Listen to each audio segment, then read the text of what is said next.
Okay, people are still logging in, but we will go ahead and get started. Hello, everyone. Good afternoon, and thank you for joining us for today's presentation by Ted Powers. He's a professor of anthropology here at the University of Iowa who will speak to us today on COVID-19, austerity, and state violence in South Africa. I am Megan Phillips, co-director of ICFRC and host for today's program. We would like to take a moment to thank our members, volunteers, and sponsors for making these programs possible. I would also like to acknowledge our organizational supporters, the University of Iowa International Programs, the University of Iowa Honors Program, the University of Iowa Public Policy Center, and the Stanley UI Foundation Support Organization for their financial support. I also thank City Channel 4 and UI Libraries Digital Archives for continuing to help us make our programs available to online audiences. Our format today is our usual one. Following our speaker's presentation at about 1 p.m., we will have a 15-minute Q&A with questions submitted by audience members via the chat function on Zoom. If you are watching on Facebook, you can also submit questions in the comments and I will monitor those as well. So with that, it is now my pleasure to introduce Ted Powers. Ted is an associate professor and the director of undergraduate studies with the Department of Anthropology at the University of Iowa. He is also the author of a new book titled Sustaining Life, AIDS Activism in South Africa, which is available at upenn.edu.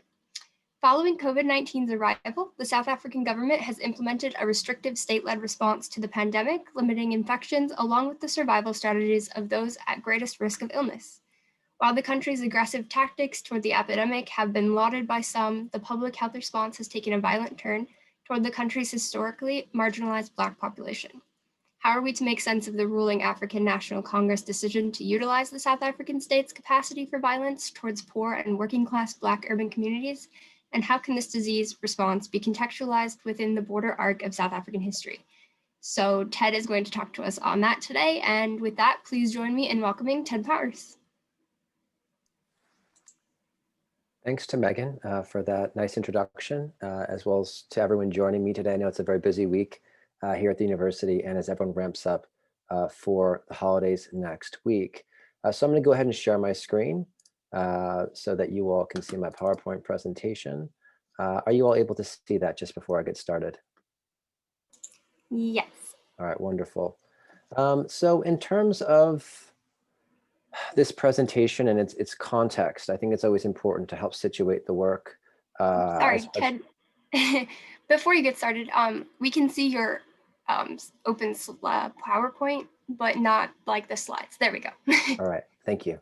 Yep. So this presentation is based upon a paper that is currently under peer review for a special issue that I'm co-editing with another scholar on the overlapping tendencies of rising authoritarian politics and the COVID-19 pandemic. It's part of a special issue with a new open access journal called Open Anthropological Research. It's still in the peer review phase. We're hoping for publication in early 2021. We will see. Things are moving a bit more slowly than usual given the pandemic and the constraints on people's time. And today my presentation will focus less on theory and more of the details of the case study in South Africa. So let's talk a little bit first about the COVID-19 pandemic. I think that many of us are very relieved that the worst projections have been avoided and not come true in South Africa. There was a lot of concern initially about the possibility of widespread infections in peri-urban settlements, the townships, where much of my research historically has been based. And those worst fears have not come true. Of course, there was a period of time in late July when there was a rapid increase in infections, and that has subsequently passed. So cases have fallen and remained lower than expected. And this is, of course, for many of us, a huge relief. And an area that there still are remaining questions. There's a fair amount of research being done by actual scientists right now on mortality rates and reporting. And in some province, it's been 10 times higher than reported cases. So I do think that there's going to be questions about the data moving forward. But the big picture here is, of course, that the COVID-19 pandemic has not hit South Africa as hard as many of us had feared. There's competing hypotheses about why that is the case. Some have pointed to a younger population. This isn't a particularly robust explanation. Another competing explanation is that there's been previous exposure to other coronaviruses that are offering cross immunity. This is an interesting hypothesis. We currently don't have a great deal of evidence to back that up either. Perhaps in the next 6 months or so, we'll learn more about that. Um, but these theories are being explored not just in South Africa, but across the African continent, as the continent seems thus far to have avoided the worst impacts of the pandemic, regarding which the US seems to be a leading example of what can happen when infection rates begin to increase. And currently, we're definitely in one of those phases. But I also want to point out, and I'm not going to spend a huge deal of time on this today, um, that in addition to a huge sense of relief across the global health community, that there's been important work done by global health practitioners in communities that have historically been impacted by HIV/AIDS, tuberculosis, and malaria, and a lot of work being done on the ground in the communities that I work with. Médecins Sans Frontières, Doctors Without Borders is doing really important work. The Treatment Action Campaign continues to do important work, the kind of leading HIV/AIDS organization in South Africa. Community health workers around the world and really on the ground in these communities are doing a huge amount of work as well. So I want to say that people have looked at epidemiological reasons. I think we should also be looking at some of the local efforts that are being done really out of the view of the global media that are actually quite central to disease control in these societies. With this picture in mind, there's been some important questions about how we might think about the pandemic. The leading post-colonial author, Arundhati Roy, has suggested that we think of the pandemic as a portal. And I think this is an interesting and provocative invitation for researchers. Roy is asking us to think of the pandemic as offering a door to a new world that we can choose to walk through in her usual beautiful literary style of writing. In her work, she asks us to open up the possibility of letting the failures of the present give way to a future based on new political, economic, and social principles and ideals around which we may organize a new society. And I'm intrigued by Roy's thinking in this area, and I've been working with her thoughts and trying to think through what that would mean for the South African context. And in addition to seeing the pandemic as a portal, it's not just a portal to the future. I've been thinking that it's a portal to us thinking through how the past manifests in the present, to understanding history and making sense of what we're seeing today, and understanding the kind of lasting impact of South African history on the lived realities of the present moment. And sorry about that. And here I'm thinking for the example of South Africa, more specifically, the country has a profound history of racialized inequality. And this, of course, has been produced by overlapping histories of colonization, settlement, the expropriation of land, political disenfranchisement, and of course, apartheid, kind of a aggressive form of racialized segregation or separateness. What I think is less considered as part of these historical dynamics is that they've often been accompanied by the related dynamics of state violence. And as we're thinking through this history, I want us to grapple with the fact that these dynamics have reverberated across time. And I'm not going to be focusing too much on the theory that I'm using to kind of think about temporality, history, in the post-colonial context, but certainly the work of Achille Mbembe, a Cameroonian post-colonial theorist, is quite central to the work that I've been undertaking. But certainly history is being refracted through the prism of the post-apartheid present in South Africa in ways that I think are helpful for trying to understand what we're seeing and the constraints and state modalities against which people have to navigate everyday life. So let's talk a little bit about that. And of course, what you're seeing in this picture is South African National Defense Forces being positioned throughout South African society as part of the imposition of what's being called lockdown in South Africa by President Cyril Ramaphosa.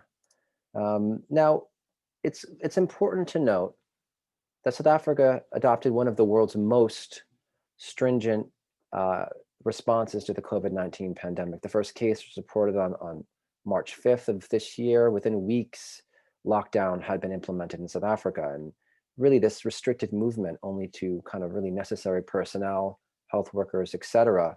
And for many people around the world, this was seen as a strong response, as a kind of strong statement of intent by the South African government of political leadership.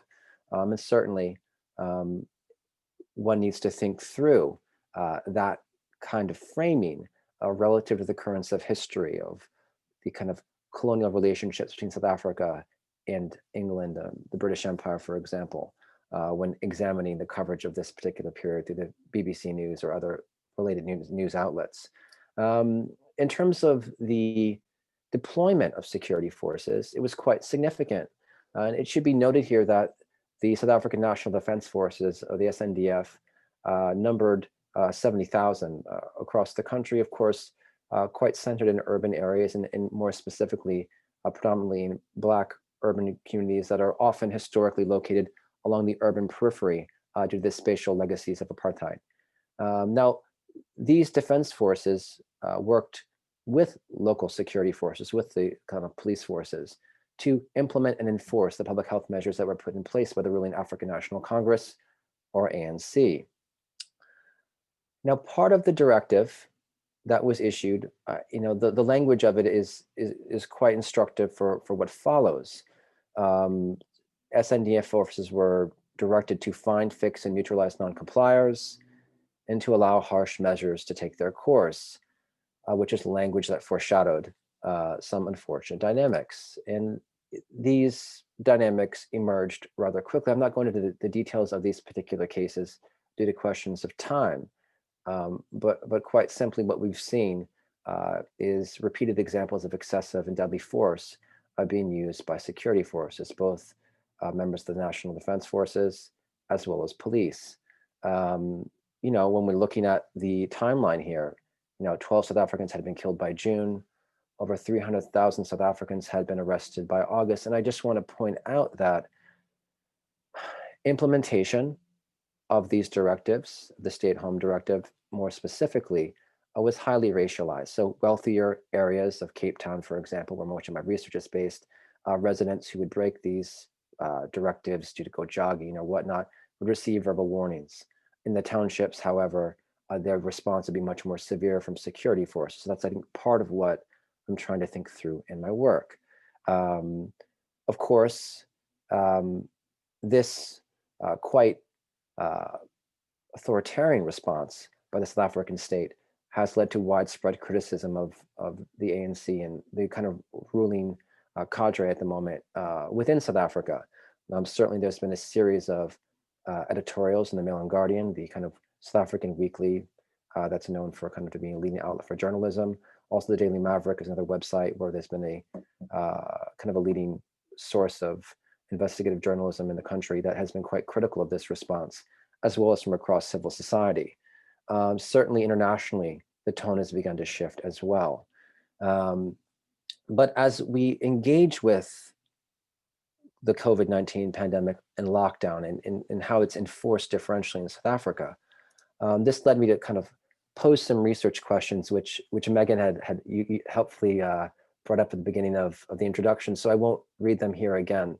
But certainly when we think about the African National Congress as a ruling party in South Africa whose political majority has waned in recent elections, the decision to deploy the state's capacity for violence towards its historical political base is one that would seem contrary to expectation. Why would they deploy this strategy? Certainly a question that I've been grappling with as I've tried to think through in contact with colleagues who are living through these experiences, from research participants, from collaborators with whom I've continued to kind of engage with over this period of time. These are not academic questions. Of course, for them, these are the lived constraints that they have to navigate on a daily basis. So it's a kind of a question of different order of magnitude for them to kind of think about. But I also, from the academic side of the equation, want to bring what we're seeing now into conversation with other examples from South African history. And part of wanting to do this is to think about, why does this state capacity for violence being deployed in this way? What are the roots of this state capacity? And why is this particular modality of power, the state's capacity to produce death, being deployed in this particular way at this particular moment? How can we make sense of this? And more specifically, I've been thinking about previous disease responses uh, in South Africa that can help us make sense of this um, to a certain degree. So what you're seeing here in this image is British Imperial troops forcibly removing Black residents from the central areas of Cape Town in 1901. This is in response to an outbreak of bubonic plague in the city, which I'll talk about a bit more now. But I do think that it's important to think about history in ways that are nuanced, and take into account, of course, the differences between the present moment, of course, in the colonial context of 1901, when South Africa was under British colonial control, at least in the Cape Colony and the Natal Colony. Now, when we're thinking about this period, I'm going to kind of be skipping over some of the more precise details of this comparative framework in order to kind of get through the presentation on time, but I'm happy to talk this through more later in the Q&A. So let's talk a little bit about why bubonic plague in South Africa and Cape Town specifically during this period of time. Now, I think everyone is familiar with the period of Black Death in Europe, but what's less familiar with kind of the vast majority of folks, outside of the field of medical historians, is that in the late 19th century, there was a third wave of bubonic plague. And, as is the case with this example in Cape Town, the spread of bubonic plague traveled along the pathways that have been created by British maritime trade, by the mercantile era of creating new pathways for the exchange of commodities, the movement of peoples, which were essentially the lifeblood of the European empires, colonial empires that colonized the African continent and other regions of the world to a large extent. However, it's important to note that one of the reasons why this late 19th century wave of bubonic plague is not as well known in our histories is that it was largely confined to colonized areas. Myron Eckenberg has written some really he's the leading medical historian of the third wave of bubonic plague, and he's written some quite excellent work that I've built on as part of understanding the outbreak in Cape Town. And what we see is that that's kind of the confinement of plague to colonized areas was by design. And when it was confined to these areas, over time, it came to primarily affect colonized people. As I'll talk about in Cape Town, that was not the case. But when we think about the dynamics through which pathogens spread, those with compromised immune systems are at greatest risk for infection in the process of colonization, which involved colonial wars, the expropriation of land and resources, the disruption of lifeways that were stable prior to European colonization, and in the case of South Africa, settler colonization displacement. What we see is that colonized peoples were more at risk due to these chronic stressors on their immune systems, lack of access to food, resources, and the bodies that had borne the brunt of colonial violence. So when we see that it's primarily affecting colonized people, I think it's really important to contextualize why. Because at the time, the way in which the third wave of bubonic plague unfolded was used to support idea of civilizational and biological superiority of European peoples relative to colonized peoples, which was a way of rationalizing the empires of the time. I think it's important that we don't duplicate those sorts of assumptions when we go back over these historical case studies, of course. Now, it's important to see that the outbreak in Cape Town came from East Asia in via ship from Hong Kong more directly. Of course, 1900 is when the outbreak begins in Cape Town. 1901 was the image that I showed you on the slide. It's important to note that also that this outbreak occurs during the South African War, which occurred between 1898 and 1902 and was primarily motivated by the discovery of large gold deposits in the northern reaches of South Africa in present-day Johannesburg.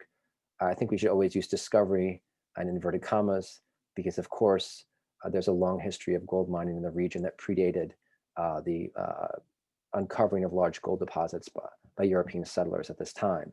Um, it's important also to see, in terms of contextualizing what happens in Cape Town in the outbreak of plague, that the public health response ignores the epidemiological data. And what I mean by that more simply is that there were fewer number of people infected with plague who we would now kind of call Black South African. Oftentimes, these would be dock workers in the case of the central areas of Cape Town and their families. Um, and of course, what we see is that rather than Black South Africans being infected, white South Africans were infected at a higher rate, as well as this category of colored South Africans, which is a kind of a category that refers to people of mixed ethnic origin, primarily kind of historically based in the Cape Colony. So when we're thinking about this, it's important to understand that public health practitioners at the time use ideas of social hygiene and ideas of kind of miasmatic theories of health and illness, right? To both kind of create urban racial segregation via forced removals, and to do so in a somewhat violent way. I think, thinking about this period of time is one that, the uh, renowned medical historian Maynard Swanson has referred to as kind of a period of the sanitation syndrome across colonized areas, where concerns about urban sanitation and health were utilized to create, forms of urban racial segregation across colonized areas. Uh, and what we see in Cape Town is that, Maynard Swanson argues that what we see here is the template of later what looks like the urban organization of apartheid, right? Of taking Black South African residents of central areas of these cities who are workers and members of society and forcibly removing them and their belongings to peripheral areas of the city. So it's important to see that for some leading medical historians, this is the kind of the seed in some ways for the later kind of development of what we now know as apartheid. Um, Now, this process, as I think the image began to hint at, was accompanied by state violence. Soldiers with bayonets and their kind of guns, out, I think often is a kind of symbol of that, of course. But, forced removals are often a process, particularly with bubonic plague, where people's homes are burned. All of their belongings are destroyed. And there's other forms of violence that, I want to kind of have us think about, and this is me putting my medical anthropology hat on, that aren't as kind of open. And I saw that one of the slides is about Johan Galtung's idea of structural violence. And of course, being in anthropology and working in global health, Paul Farmer's work is incredibly influential for me in thinking through many of these questions. But, in terms of the way in which forced removals put people at greater risk for illness moving forward by moving them to areas that were, let's say, peripheral to the city, is of course one thing. Higher costs is another. But these residents are forcibly removed to an area that's later called Ndebeni. And this area was a sewage farm at the time in which they were moved. And I think us grappling with what violence is also has to do not only with the outright enactment of violence via, let's say, the troops or guns or death at the hands of the representatives of the state, but also the longer term impact of forced removal. And I see that kind of the exposure to infectious disease at higher rates due to forced resettlement, as one of those kind of elements of this period of violence, or at least one modality of state violence. Also, in Ndebeni, what we see is that the state imposes quite significant costs on the resettled Black South African community. And what I mean by that is higher rents to enact cost recovery for the development of this area for habitation, higher costs for services. And again, what we're seeing here is the Cape Colony government uh, kind of enacting kind of principles of economic organization that we often associate with neoliberalism. Cost recovery is a kind of central tenet of the World Bank structural adjustment programs, or SAPs, that have come to not only travel, across the global South as part of the imposition of measures to enact debt recovery, from the kind of 1980s onwards, but have now also circulated to kind of large swaths of the globe, including Europe after the 2008 financial crisis. So when we're thinking about cost recovery and the roots of kind of neoliberal economic theory and their application, one of the things that I'm trying to point out here is that we can see that in the disease response to bubonic plague in Cape Town in 1900, 1901, 1902. So this is the kind of historical case study that I've selected to try and think through COVID-19. So the question is, how does this relate to what we're seeing today?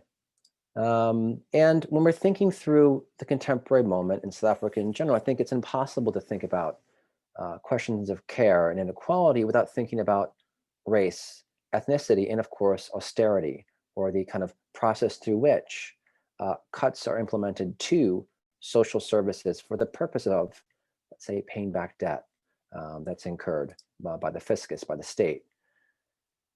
Now, as I've discussed already, what we've seen thus far in the kind of South African state response to the COVID-19 pandemic is that it's been primarily targeted, right, in terms of the enactment of violence on bodies.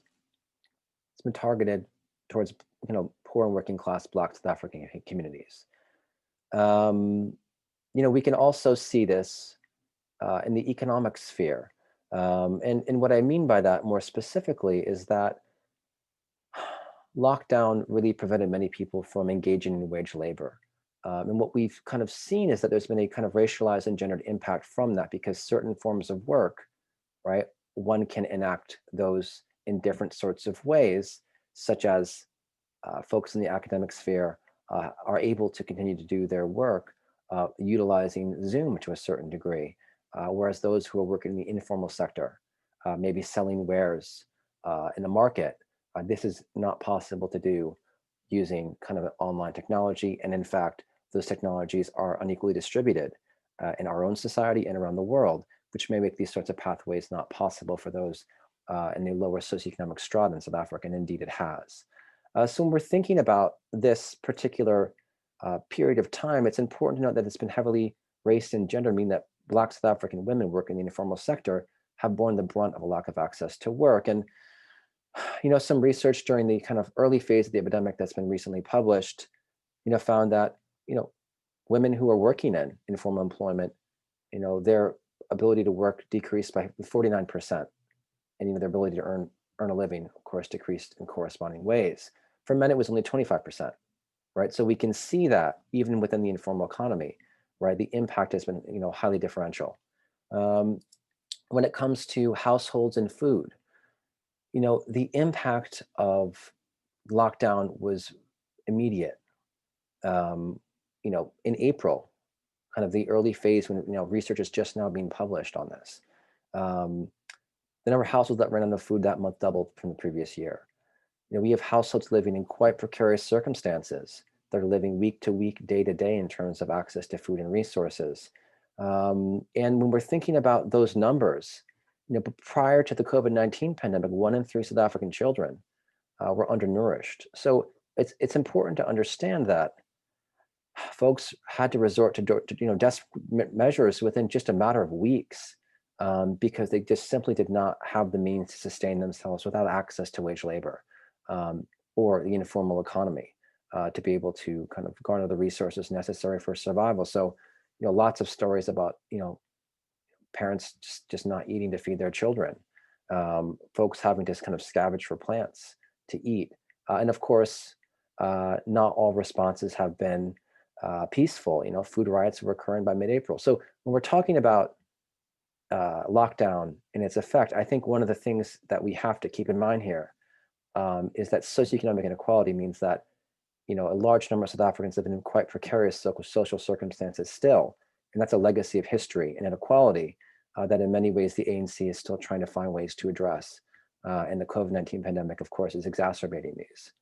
Now it's important to know what the ANC has done as part of this, and they have expanded their response accordingly, along with a kind of set of programs requiring PPE. They've taken on the step of a approximately $30 billion stimulus package, along with lockdown.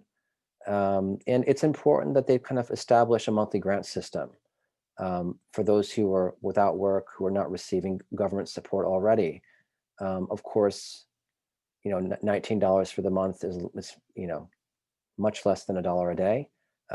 It's not a huge amount of resources, but it's important to note that the South African government is trying to reallocate resources in the face of this pandemic to those in greatest need. There are efforts being made, but as leading South African political economist Patrick Bond has underscored, this stimulus package is 0.1 of South Africa's gross domestic product, or it's kind of over aggregate economic activity. So while it's significant and important that South Africa is taking this step, the ANC government, it's quite small, comparatively speaking, to the overall size of the economy. It's also important to note that this grants program that the African National Congress has implemented augments an already quite significant social grants program that the African National Congress has implemented and expanded really after 2003. And over 11 million people receive a kind of a social support grant, a disability grant, child grant, the old age grant are kind of three of the major ones. But as Bond really kind of emphasizes for us, this is a significant amount of social support, right? It's a significant kind of development of the capacity of the state to support and care for the South African citizenry. It's an important departure from the past, and I would say that an important comparative distinction from the case study, right, on bubonic plague. But when I first heard the phrase "things were better under apartheid" in 2005, I was shocked. It's become more common in South Africa, and I think I've become less shocked when I hear it.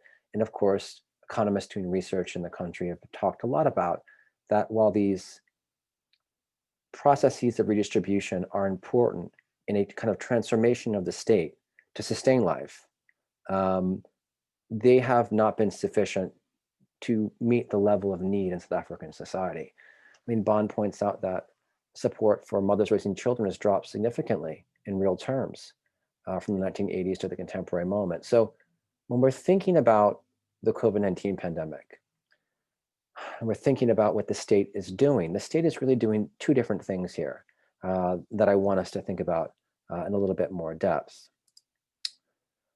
Certainly, students have been on the leading edge of trying to think about the state in South Africa. In this process, they've been engaging quite centrally work with Frantz Fanon, a leading post-colonial scholar who work continues to resonate with us more than 50 years on, and of course, whose work was incredibly influential for Steve Biko, one of the political leaders of the Black consciousness movement in South Africa, who died in police custody in 1977. So when we're thinking about South Africa and social movements today, and those who are trying to rethink the state-society relation, student movements are a very important part of this. And this generation of those who were quote unquote born free or born after the negotiated transition from apartheid to the democratic era have come to the table with a different set of views on history, on society, and on the demands that they want to see enacted in the present moment. And some of the kind of ideas that have been percolating about the future are ones that we need to think about as researchers. And I think that many students, and I had the privilege of working at the University of Pretoria in South Africa prior to kind of coming to the University of Iowa, and it was a wonderful thing to be able to teach South African students and to work with them, and of course to learn from them as I'm teaching them, and to have that dialogue where we're both exchanging knowledge and about how we understand South African society. That many young South Africans see society as untransformed, and they see the contours of apartheid still present in the geography of the present, in the kind of allocation of inequality in the present, the allocation of resources within society. And they're graduating from university and they're demanding changes in society because South Africa has transitioned to a democratic era. Political rights, right, are now allocated in ways that previously had been unavailable. to non-white South Africans. But what we're seeing and what a lot of folks are talking about, and one of the kind of focal areas of my research is that yes, we have the redistribution of resources in society through the state, through the ANC-controlled state, but they're occurring, this process is occurring within the limits of macroeconomic austerity, or the idea that there are certain spending levels according to which the government must kind of at least adhere to, which is limiting the kind of degree to which redistribution can occur. So do we see? We see that racialized inequality remains. More specifically, there's been a lot of debates about land redistribution in South Africa, quite simply because folks who live in rural areas look at the allocation of land as a part of that process of historical settlement by peoples of European descent. And they see a lack of kind of change in that area as symbolic of the broader lack of transformation in South African society. And there's a lot of pressure right now on the ANC regarding the land. And we can, of course, talk more about that if you'd like. But my focus has been primarily focused in urban areas. And, part of what, I've had to make sense of through folks who I've now worked with, some of whom for 15 years, and, those with whom we kind of work to understand the world with, become less research participants and more fellow travelers over time, is to kind of understand the life arcs of folks who are trying to sustain themselves amid what can be at times quite stringent material limitations. Certainly, what we see is kind of this Janus phase state in South Africa, this kind of two components of the state that it seem at cross purposes. On the one hand, right, we have these social grants programs that of which HIV/AIDS, is an important component. South Africa has the largest HIV/AIDS public sector HIV/AIDS treatment program in the world. In addition to this large-scale social grants program. So this new capacity of the state, this post-apartheid capacity of the state to sustain the lives of poor and working class Black residents in both urban and rural areas is important, right? It's an important historical shift and change, but its capacity to redistribute resources are insufficient to meet the needs of those who require support to survive. And on the other hand, the South African state is a state that brings violence and death in its quest for order. And I think this is a particular sphere where we see a strong historical continuity between the development of European settler states, and here I'm thinking of both the Afrikaner republics as well as the British colonial polities, as kind of two distinct historical state formations that were unified in some ways under the guise of the expropriation of resources from indigenous peoples, Black South Africans, in the name of white colonial settler interests. So when we think about what that state has done historically, would have been the South African state's historical capacities. One of its key capacities was the ability to mobilize a deadly force, right, relative to indigenous peoples.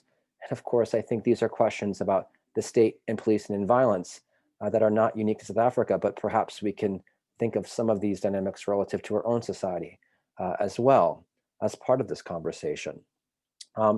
Here, of course, this part of the work is where the work of Achille Mbembe and what he coins necropolitics is quite central to my thinking and quite influential for trying to understand the situation. And again, I'm happy to talk through that a bit more. But again, that's the more theoretical or conceptual side of the project, in terms of the academic writing. The other component that I'm trying to think through here are the kind of historical relationships between austerity and state violence. We can see in that kind of historical moment where plague emerges in Cape Town, both state violence and austerity, because when we're talking about cost recovery and the extraction of resources from that kind of resettled population to Ndebele, right? Where in terms of rental fees, in terms of kind of the cost of living skyrocketing, this happens also in Port Elizabeth, a very similar process. It also happens to a linked outbreak of pneumonic plague in Johannesburg. I don't have time to go through all the examples, but the bubonic plague outbreak spreads to different parts of South Africa. In each of these instances, we see a similar process of violent resettlement and the extraction of resources from the resettled population to recover costs, right? To kind of pay off the cost of what the state argues is the cost of, let's say, resettlement, but we could also expand to the broader economic impact of that infectious disease outbreak. So what we're seeing is a targeted extraction of resources from poor and working class Black communities as part of these disease responses. And what we see is that, and what I'm thinking about is that this is a set of practices that we see emerging in the colonial period. And I'm only thinking this through relative to South Africa. I know it's limited. I'm not looking internationally or transnationally in terms of comparative cases, but I'm starting to think this through with South Africa specifically, and kind of from that point then begin to think about this more broadly, and perhaps in other areas of the British Empire. And what we see is that if we look at bubonic plague and we look at COVID-19, we can see modalities of state power or practices of the state, right, that are carried forward that most deeply are targeted and impacting on a particular population across time, regardless of, let's say, the political party that's in control of the state, that this capacity is existent and deployed in particular sorts of ways. Now, I'm very concerned about the future in South Africa amid the COVID-19 pandemic and amid a period of sustained economic contraction. Just this year, South Africa has taken out a $4.286 billion loan from the International Monetary Fund. Now, that means that the country is entering into a period where it has kind of its debt is now junk status, where international financial markets are, let's say, more hesitant to loan to the South African government. It's now becoming indebted to international financial institutions. And historically, what we see with the international financial institutions of the International Monetary Fund and the World Bank is that the lending of money comes with particular strings attached, or what are referred to as conditionalities. And we see these initially in the form of structural adjustment programs, or SAPs, that took the kind of the World Bank's Berg report from 1982 as their jumping off point for the structural transformation of societies across the global South to generate resources to pay back debts. Now, when we're looking at what has occurred as part of those conditionalities, we're talking about very deep cuts of social programs. We've looked and think in the South African case, we see that these social grants are vital to the survival of many. We can see that their HIV/AIDS program is not only vital to the survival of many, but continuing it is central to preventing the emergence of a drug-resistant HIV/AIDS epidemic around the world. So when we're thinking about those deep cuts, I'm quite concerned about what austerity is going to look like and over the next 5 to 10 years. And I think this is my last slide. Some of the questions that I'm thinking through as I try and look to the future, and of course, no one can predict that, and it's not always useful to project with these kind of moments of inflection.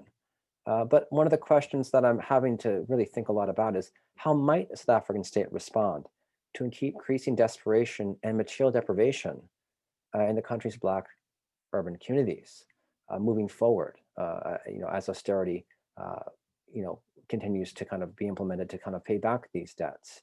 And as we look at COVID-19, quite simply, my thinking is that the violent tendency of the state may be predictive in terms of the response to COVID-19. I very much hope I'm wrong, but it may be the case that this tendency may become more pronounced. So with that, I will stop. Megan, would you like me to turn off screen sharing, or how would you like to proceed? And sorry. Why don't you go ahead and leave that up just in case your slides correspond to any questions. Sure. So yes, so with that, we will be moving on to the Q&A portion of the program. Please submit your questions via the chat function. And while you take a few minutes to think about questions, I'd like to remind you about our upcoming programs. So next week, we will be taking the week off in celebration of the Thanksgiving holiday. The following week, we will have Ambassador Emily Haber, who will be speaking to us about her experiences as the German ambassador to the United States. The week after that, we will have Tom Countryman, who is the board chairman of the Arms Control Association, and he will be speaking on titled 13,000 Ways to Die, The Risk of Nuclear War Today. So, sounds fascinating. So, going into questions, I see we already have one. So, someone is asking, are there any comparisons with how other African nations responded to the pandemic? There are some, I think, quite exceptional cases of African societies uh, finding ways to control the pandemic that we could learn a great deal from. I think Senegal is one of these cases where they've managed to keep case rates quite low. Their track and trace practices have been world class.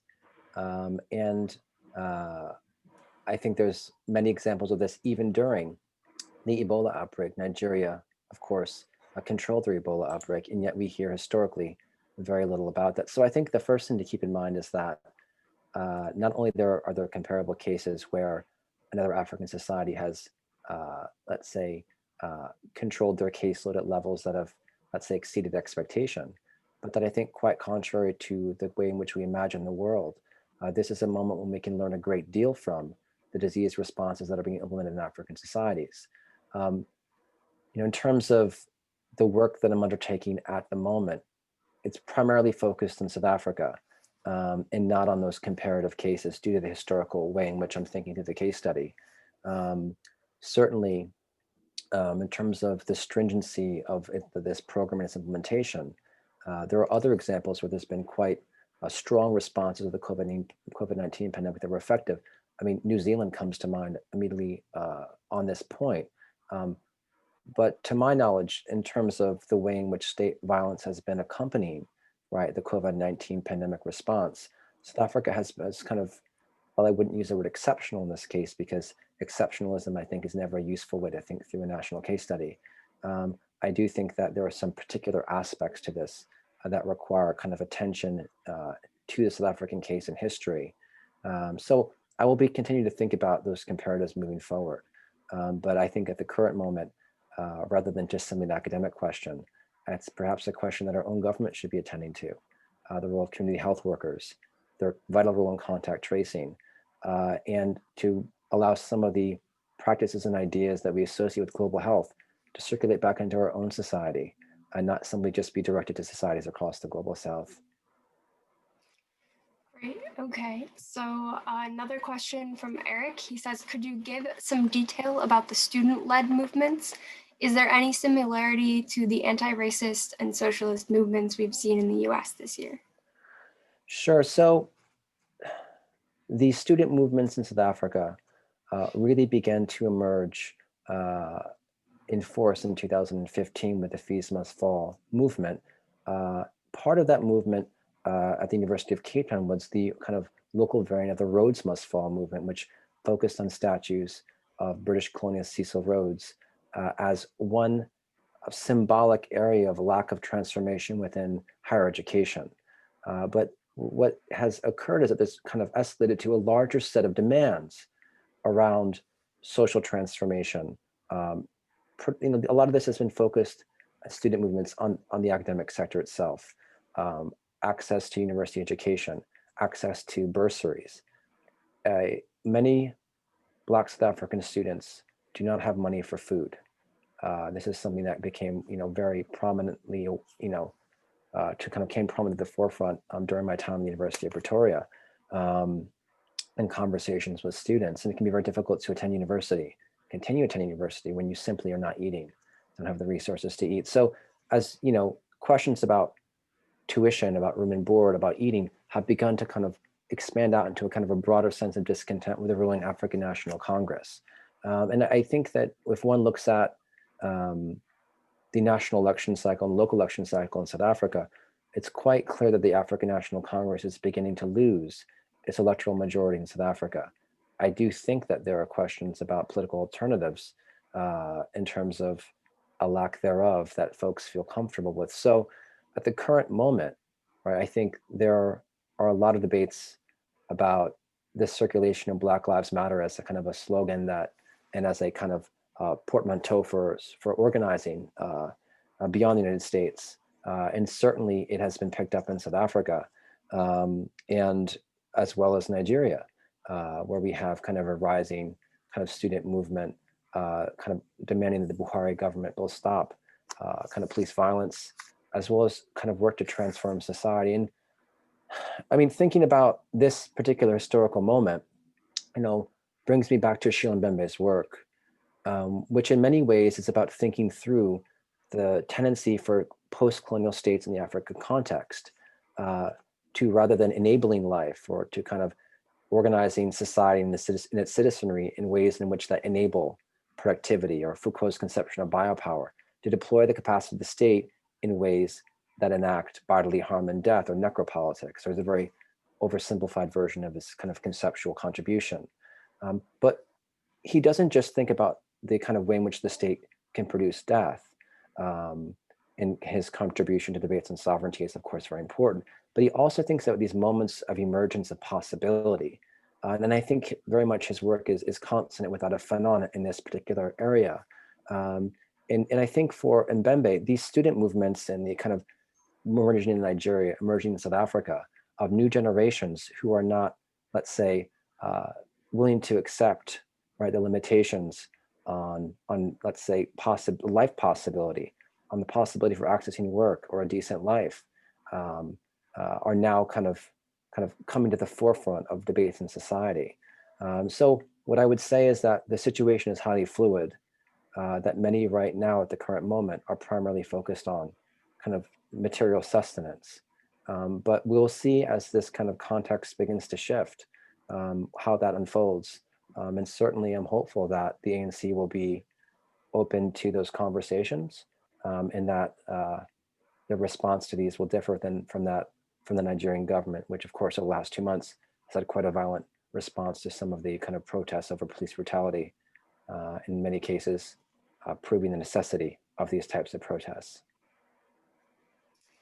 Yes, I also hope that the response is different. Okay, so another question from Paul. Has there been any evolution in the forms of state repression and in its lethality from colonial past to the recent periods? No, thanks. That's a wonderful question. I would absolutely say that there has been important shifts, and I don't, as I mentioned during this slide, I don't want to make a simplistic comparison of the colonial era in South Africa and the post-apartheid era. I think that the late 19th century is a period of conflict and of colonial war in South Africa. And I would say quite clearly that the lethality of those colonial wars was quite significant. The Zulu Wars were, ending in the 1870s, and we're talking about the kind of period of time of the Hundred Years' Wars and the kind of Cape Frontier Wars. They're ending around the same time. So it's important to understand that, in terms of state formation in South Africa, that the late 19th century is one where the violence of settlement and of colonization is very freshly kind of minted in South African society, that there's this quite deep imprint of that period of time. Also, we need to note that while the bubonic plague is occurring, British imperial forces have set up concentration camps in the northern part of the country to fight the South African war against the Afrikaner polities, where Afrikaner women and children were put into concentration camps in order to kind of separate them from the commandos, the guerrilla forces of the Afrikaner polities that were fighting against the British. So in terms of the lethality of these different historical periods, they're vastly different. What we see in the contemporary era, right, is a democratically elected government that is elected to represent the interests of the Black South African majority, and is one that in some ways is carrying forward, right, the capacity of the state to produce death and violence in ways that are reminiscent of that past, but on a scale, of course, that is far less. So I think one of the questions that post-colonial scholars are grappling with, and I'm trying to think through with this case study, is when does rupture occur? When does continuity, how does continuity form across time with particular practices of the state? And what can produce these ruptures? how can these moments of disjuncture become possibilities for new trajectories, and how are they subsumed back into an existent mode of political, violence or political organization? And this is really what I'm taking from Mbembe, or trying to think through in various ways. So yes, huge differences in the scope of violence, but in many ways emanating from the same entity, the South African state. So I think these disjunctures and differences are important to consider as part of the case as well. So thank you for that question. Okay, great. I don't see any more questions, so I'll add one of my own. Feel free, though, if anyone has questions, to send those into the chat. So my question is, with seeing this like violent response and strict lockdown policies, especially targeted towards marginalized parts of the population, how do you see that affecting the long-term economic and social recovery of South Africa in particular from COVID? Well, one of the things that I've had to make sense of, having now been working in South Africa for about 15 years, is the way in which everyday life for those on, the margins of South African society is a somewhat violent process. And it's one that people have to grapple with as part of their life journeys. Certainly Marie Kruger here at the university has kind of done some work on kind of trauma, historical trauma in South Africa. And I think, that's a very important area for further consideration. And certainly it's an area of research within South African society. We're in a conversation as well. And I think what's important to think about with trauma is that trauma is not a once-off event. Trauma is a continuous process. And I think this idea of structural violence, in Farmer's application of it, is important to think through. So I think that it's not simply just a question of the COVID-19 response, but the broader socioeconomic organization of South Africa that puts people in positions in racially demarcated ways based on race, class, ethnicity, however you want to define this. Of course, it's gendered as well, right? Where people are put at greater risk for kind of exposure to traumatic life events during the course of their lives. And those traumatic events, of course, affect one's capacities moving forward. So, this question is not specific to the COVID-19 pandemic, but, the COVID-19 pandemic allows us to see the contours of inequality in South African society, seeing greater relief, right? It heightens these in terms of the differential experience. It allows us to kind of see the facade of society kind of fall away a bit, and us to see the actual inequalities in the way in which the state kind of interacts and produces some of these in greater detail. So what I would say is that these research questions, they are kind of using the COVID-19 pandemic as their jumping off point. But I don't think that they're contingent upon the COVID-19 pandemic, but are broader questions about the social determinants of health and trauma in South African society, which I think, that's going to be, I think, the greatest obstacle to be addressed in terms of altering the future trajectory of South African society. And again, perhaps we could say the same thing about our own society as well. So I think it's important to not just think about these questions always as over there or in other parts of the world, but as questions and concerns that we can bring back into our own lives and in our own society, and thinking about the ways in which these ideas might be significant for us as well. Absolutely. Okay. Well, I don't see any more questions coming in, so we're about out of time anyway, so I will go ahead and wrap things up. I just want to say once again, thank you to our members, sponsors, and volunteers for making our programs like this one a success. And of course, Ted, thank you for a wonderful presentation. And I am excited to present you with a coveted Iowa City Foreign Relations Council mug, which will be mailed to you. So thank you, Ted. Thank you everyone for joining us. And with that, we are adjourned.